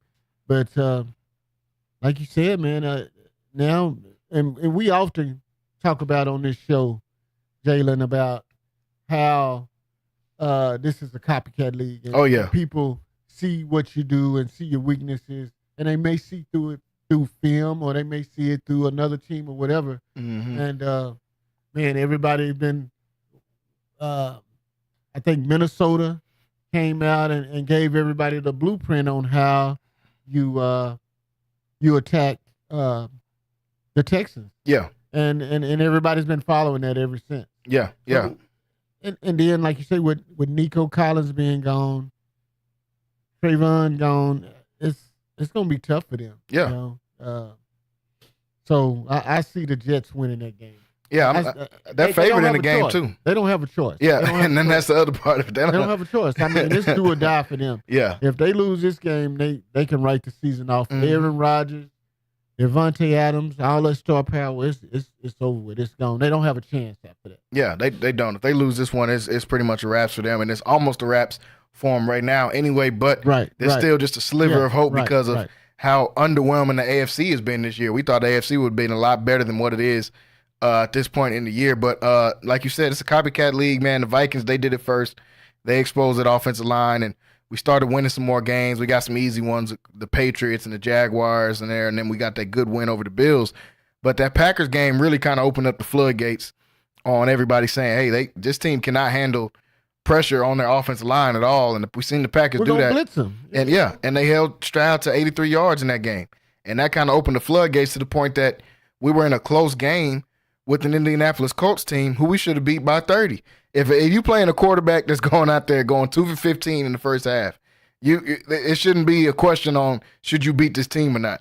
You should be dominating that game, but we weren't because we can't block on the offensive line. We can't keep C.J. Stroud off the ground or keep him from trying to hurry up and get rid of the ball quickly. So the Jets will see that, and they'll have a chance, like you said, it's do or die for this team coming up in this game on Thursday. So I'm obviously going to pick the Texans in that one, but that's more of just a fan of me talking instead of me using objectively. Objectively, I think the Jets have a good chance to win this. They finally get Hassan Reddick back in the building, and they're desperate. I mean, that's a tough team to play is a desperate team. They'll do anything to go out there and try to get a win because at this point, they're playing for their future jobs. The coaches are coaching for future jobs. The players are playing for future jobs because this Jets thing might be a wash. If you lose this game, we're probably not going to see half this team back on this Jets team this next year. So it's do or die for them. And just talked a little bit about the Houston playing the Colts. Got to talk about the news of Anthony Richardson getting benched. Now the coach came out and said he's going to be benched. We've seen all the news from last week in the game when he tapped on his helmet and said he needed to catch his breath. And everybody's been mad about that because he was tired and had to come out the game when you're tired, even though you don't get that opportunity when you're the quarterback to just say, hey, I need a couple plays to get my breath in because the quarterback position, you're supposed to stay in. So now we've seen him get benched. He's honestly been playing horrible football. He's ranked at the bottom of almost every single QB stat outside of rushing that you can have as a QB for all the guys that have thrown, I think, over 150 passes. He's ranked at the bottom in just about everything. He started this game 2 for 15.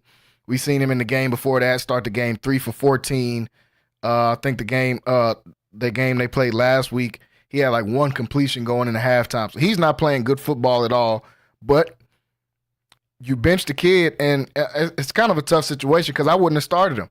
If I was pressured into drafting him, like they probably were pressured into drafting him, they wanted a quarterback that felt like they had a decent team, I wouldn't have started him coming out as a rookie if he played 10 games in college. Yeah, you had to groom him. You know, a guy that's I think started 6 to 10 games in college.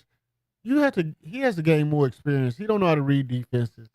He's basically out there playing on his athletic ability alone, running for his life. Yeah. Because, I mean, when you talk about the NFL, you got guys and you got defense coordinators, man, they're going to confuse you. Yeah. You're a guy that hadn't gotten any starts in college football, and you think you can go out on a professional level and just dominate? You can with your legs. You can run the ball because you're going to get some of that. But as far as passing, you didn't give him that support, and you didn't give him that support, and also you didn't give him the knowledge that he needed to go out there and play against NFL type of defenses. So, man, they put him in a bad position. Terrible position. He was a top 10 pick, and he wasn't ready for that level. He was a project to me in the beginning. Yeah. He got drafted because his 40 time, the way he was built, and his arm strength. Yeah. He got a cannon for an arm. But you have to have more than that to play football on the NFL level. Yeah, I didn't like the comparison even when they made the comparisons of him to Cam Newton coming out of college, obviously, because I think Cam Newton's probably in the top 5 of best college football players ever. Of all time. So you definitely shouldn't put him in that. Yeah. And then Cam Newton is somebody that came to the NFL and broke almost every NFL passing record for a rookie. I think his first 2 or 3 starts, he threw for like 300. Yeah. Cam Newton won the national championship. Yeah. The JUCO level? Yeah, facts. And the collegiate level. Mm-hmm. Man. Yeah, I never liked that comparison. They just seen somebody big with a big arm that was fast, and it's, oh man, this is gonna be like a Cam. I'm like, man, y'all Cam Newton was the first pick in the draft for a reason. And he proved it when he got out there. Yeah. I think his first 3 games in the league, in the NFL, he threw for like 400 yards in each game. Exactly. And he still got that record. And a rookie and came out and did that still. That was almost 2 decades ago at this point. So and was leading his team to the playoffs. Yes. Was winning games. Yeah. MVP in this league. Yeah, he turned that whole franchise around. Completely. But he was that type of player. Mm-hmm. You can't There is no comparison. There's no comparison. If your team wasn't good, you already didn't start that many games. But Florida wasn't good when he was at Florida. It ain't like, oh, we just took him because, he went on a magical run towards Florida wasn't good.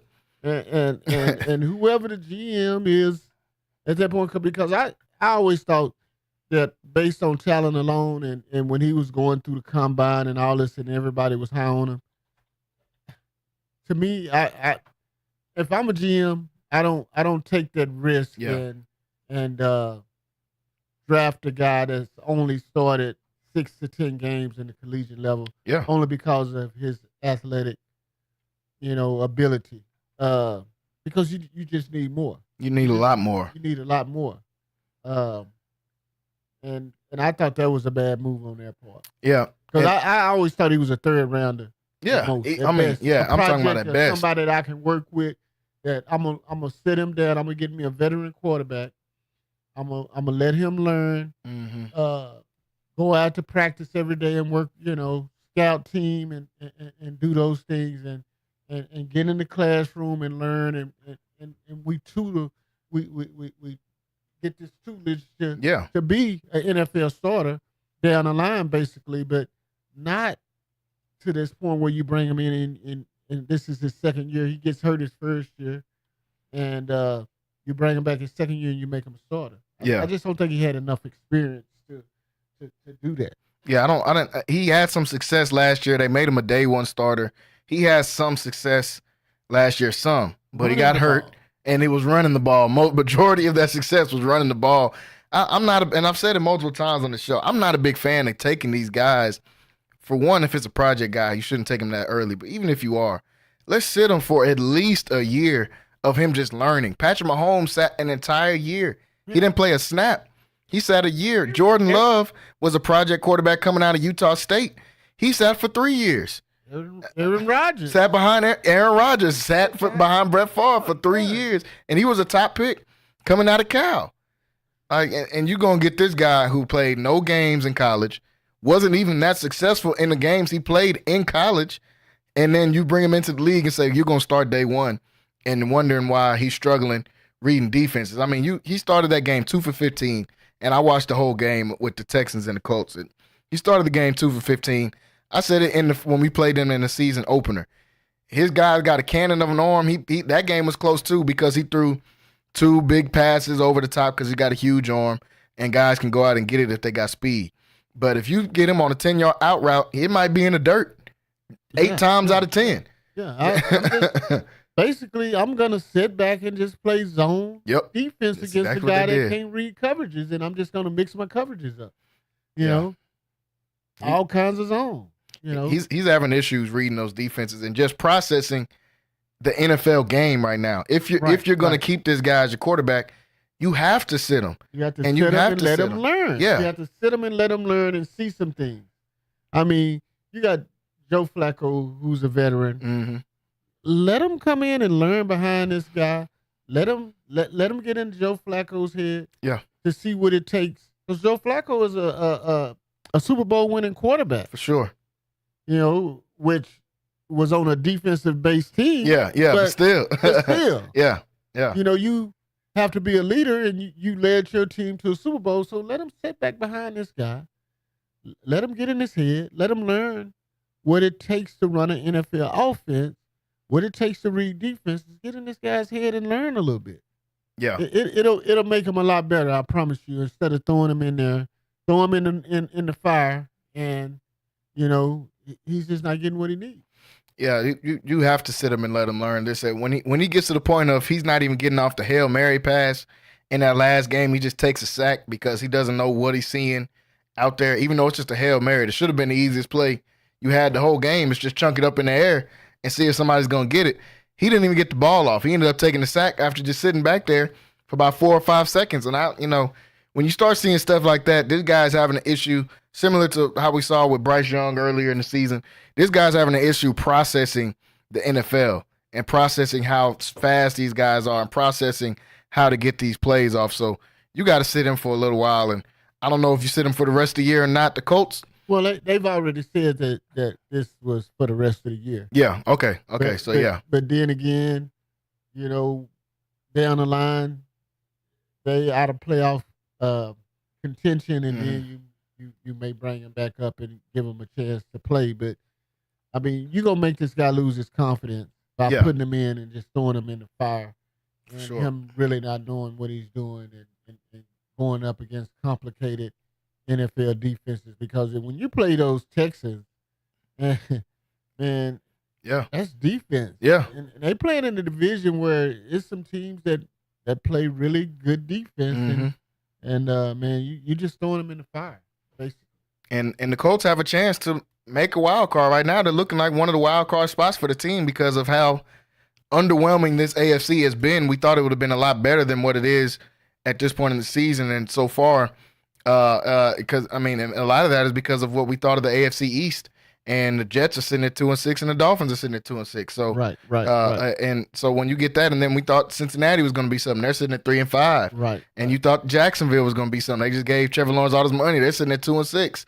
Right. So we might see the wild card teams really just coming out of the AFC West, who people didn't expect a lot out of. Denver's sitting at 5-3, and your Chargers are sitting at 4-3 right now. Yeah. So we might see those guys get out of there, but Indianapolis is right in that mix. That game on Sunday was for the title in the AFC South as far as who's number one at this point in the season. We were 5-2 in that game, and they were 4-3. Right. So they win that game, they would have been sitting in first place in the AFC South. So I understand why they bench him right there. Before we get off here, I want to talk about my top 5 list I did yesterday on the show and see where you stand on some of these top 5 teams. I told Rocky yesterday this is one of the harder ones that I've had to do because the top teams are kind of solidified. It's just kind of where you want to put them. But that 5th spot, it was so tough for me to come up with a team there. So one, obviously Kansas City. There's no debating that one with Kansas City. They're still finding a way to go out there and win. Then you add a guy like D-Hop in the mix. I mean, it just elevates this team to a whole nother level. At 2, I had the Detroit Lions. Minnesota has now fallen 2 games in a row after losing to Detroit and losing to the Rams last week on Thursday Night Football. And Detroit has, ever since that Cowboys game, man, I mean, they blew the Cowboys out, but this last week they're not playing a team that obviously is that good in the Titans. They completely destroyed them from start to finish. It wasn't close. Yeah, it wasn't close at all in that game. And Jared Goff didn't even have to throw the ball.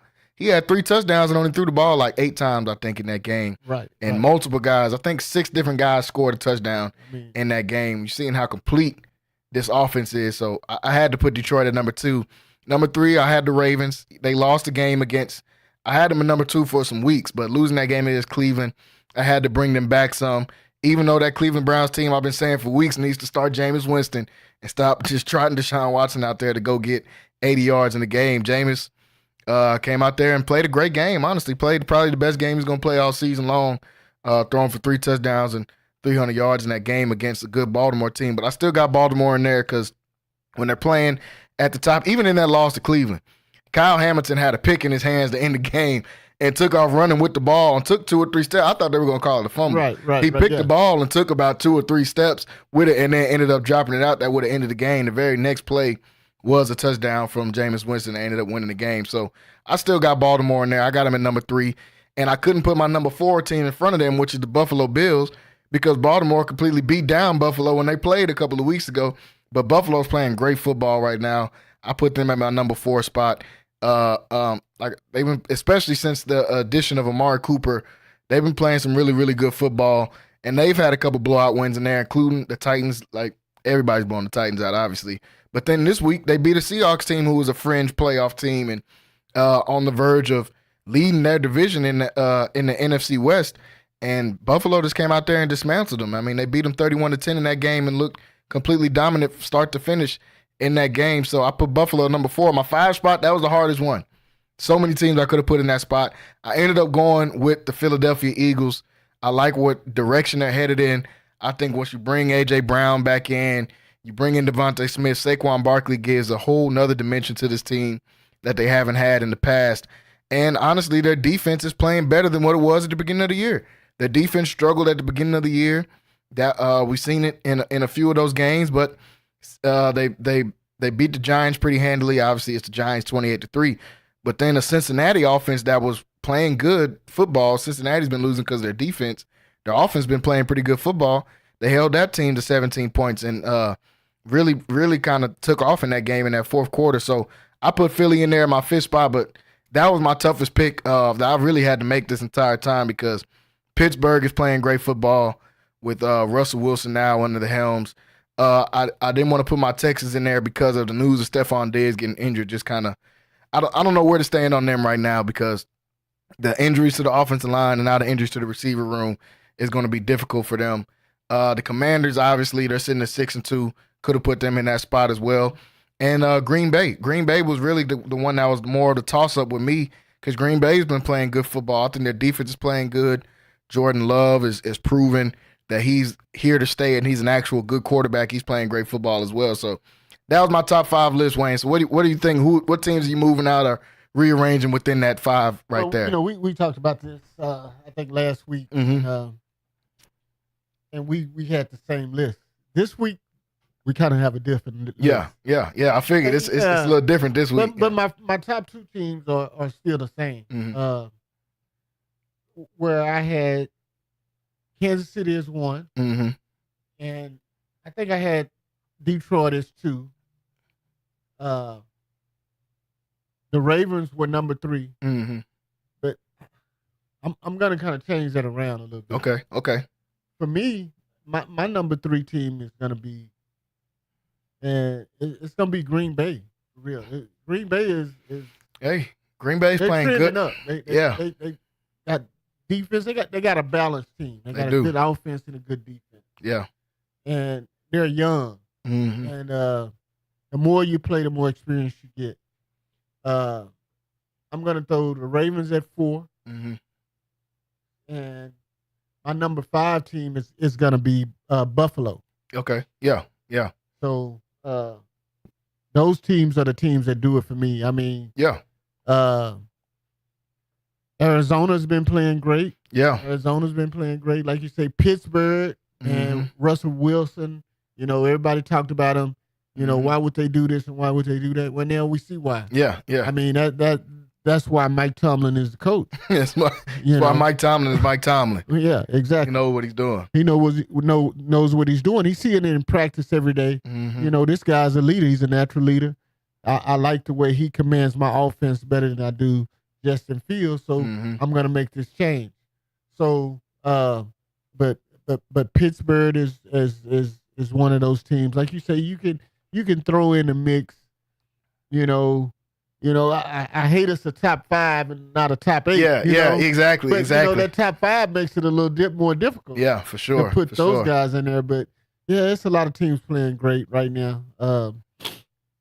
And then, like you say, Minnesota has taken that step back, which they have to battle. That division is going to be tough with Chicago, you know, Detroit, Green Bay. Mm-hmm. Those teams are tough. Yeah. So that's a tough division. Probably the best in football right now. Probably the best, yeah. Like you said, the Commanders. Mm-hmm. But I still think that Philadelphia is going to win the East. Mm-hmm. So, man, that's my top 5. Yeah. It ain't no wrong answers in this. It's tough right now. This part of the year, teams are starting to solidify themselves and establish themselves in this pecking order, and teams are starting to show who's the team's going to make it in this playoffs. And the NFC North, man, is brutal. That NFC North is the premier division right now. And anywhere that you put Green Bay in that list, I wouldn't have been mad because I think this Green Bay team is special this year. Like you said, they're young. They were able to pay Jordan Love and still have a lot of room on this team to be able to make improvements. But the team they got this year, their defense is playing great, led by Jair Alexander, one of the best corners in the league. They added an Xavier McKinney at the safety spot from the Giants that's leading the league in picks. Roshan Gary's playing great on that front 7. as well. And then on the offensive side, Jordan Love is proven to be a baller. He's really going. They're winning games. Last year, I kind of thought they're winning games with Jordan Love and how Matt LaFleur is coaching and some of the other pieces. This year, they're winning games because of Jordan Love, and he's going out there and proving that he is one of these guys in the league. And then you add in a Josh Jacobs and the receivers that they've drafted over the last couple of years. I mean, it's and it's a team that won a playoff game last year. Beat your Cowboys. Yeah, exactly. Cowboys, Everybody Rocky listening. Miller, they're Cowboys. So, this team is they're battle tested, and I just think they get better. So I'm putting them at my 3 spot, man. I'm not mad at it. This Green Bay team is good. And they're a good team. I just think they're a good team, and I think they're trending up. A younger team, so. And it's nothing to do in Green Bay but play football, man. There's no distractions. No distractions. It's finna start snowing. You're not even going to be able to leave the house. Exactly. It's just going to be you and your football. Right. So, that's my top 5. I like it. I think that Green Bay team, like I said, is good. Detroit is playing phenomenal football, man. I just hate that Aiden Hutchinson got hurt on Detroit, man, because I think this team has potential, even without Aiden Hutchinson, has the potential to go all the way this year. But that Aiden Hutchinson loss is just one. Yeah, but I think they need to go out and get them a Jadeveon Clowney. Yeah, somebody that they can operate, that can rush the passer. Man, I was hoping they were going to get Smith. He's in Carolina and he's not doing anything. I mean, go out and get a guy like that. I was hoping they were going to go get the Smith guy from Cleveland, Darius Smith, who's been a good DN for a couple of years. Yeah, you might as well. You might as well. I mean, you go all in. Yeah. When you have a team this good on offense, and you know that your offense can lead, but when you get to December and January, that doesn't win you the Super Bowl. Yeah. It's gonna be defense. Yeah, I think this team was going to be best built kind of how those Indianapolis teams with Peyton Manning were built, where the offense is extremely high powered, and on the defensive end, they're just going to get after their quarterback. The offense is going to be able to put them up and put the other team in situations where they have to pass. Now you got to go against Robert Mathis and Dwight Freeney and all those guys on the defensive ends. I think that's how Detroit was probably going to have their best team built. But with Aiden Hutchinson was going to give him that. He's still top 5 in sacks, and he ain't played in like 3 or 4 weeks. Yeah. So he was having a phenomenal season, but without him, it's going to be tough. Yeah, and then, with Detroit, they play in a dome. Yeah. And they're probably not going to have any cold weather games until they go to somewhere like Green Bay. Mm-hmm. But if Chicago. the division, Chicago. But if it hinges on that, where you can't go and throw the ball in 30-mile-per-hour wind in Chicago, or you can't go and throw the ball in extreme conditions in Green Bay. Yep. You may have trouble, and then you need your defense in at this time because you have a team, like you say, with Green Bay that can run the ball. They got Josh Jacobs. They can run the ball for sure. So and then you got Chicago, which can run the ball too. Yeah, DeAndre Swift. I mean, it's going to be extremely important that they go out and before the trade deadline, go out and get them a defender or somebody that can rush the passer or somebody that can be a leader on their defense. And it wouldn't be a bad idea going to get Smith and Jadeveon Clowney both. No, seriously. Because they probably both will go pretty cheap at this point. Trade deadline is like this week, so they have to go out there and make a move. And they got Green Bay this weekend, so that's going to be a huge game. Can't wait to see that. And they still got to play Chicago twice in this season. They got to play Green Bay again after this weekend, and they end the season with Minnesota. So Detroit's picking up some wins, but they got a tough schedule sitting in front of them as of right now. And all division. All division. Yeah. All division games that are going to be tough division games. And they playing Detroit, they're playing Chicago in December. So you know it's going to be 1 degree outside. So they got lucky, and they're playing in Green Bay this weekend. So it ain't going to be too cold. But right. Yeah, that December game, Chicago's going to be rough. That wind is going to be blowing right off that lake, and it's going to be about 1 degree outside. So that'll be a tough one. But I'm excited to see this Detroit team and some of these other teams as they move forward throughout this season. Folks, want to thank everybody for joining in with us today. We're out of time for today. As always, go over to YouTube. Make sure you hit that subscribe button. Click that bell so you can get notified whenever we go live. We will be back here tomorrow, 5 to 7. Make sure you tune in. We'll preview some more of these games for this NFL weekend. We'll talk about these college football games, and we'll talk about if the Dodgers end up pulling this game out tonight and if the Dodgers are going to be the world champs in the MLB. So, folks, can't wait for that. Make sure you tune in tomorrow at 5 o'clock. We will see you guys tomorrow. Everybody have a great evening. Central Texas home for sports. It's Centex Sports Network and Infinity Sports. Catch all your in-depth sports analysis with the best. The hottest sports show in the evening is Centex Primetime, hosted by Jalen Gillis. Act like y'all. Weekdays 5 to 7.